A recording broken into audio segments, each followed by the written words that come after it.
Syria has been a major issue between the two countries for the past decades. And you said the future to Syria is in Erdogan's hands back in, I think, December and January.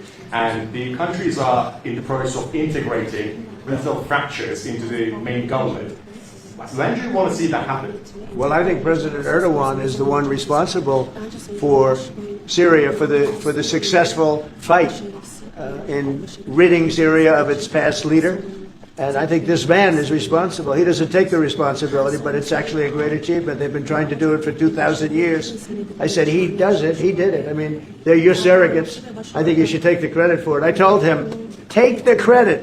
For 2,000 years, you've been trying to take over Syria.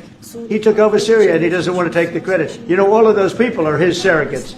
But the leader of Syria, the new leader, as you know, I took sanctions off in order to let them breathe because the sanctions were very strong. But I think we should have a major announcement today. He was responsible for that victory. It was a victory for Turkey because they've been fighting, as you know, for like 1,000 years.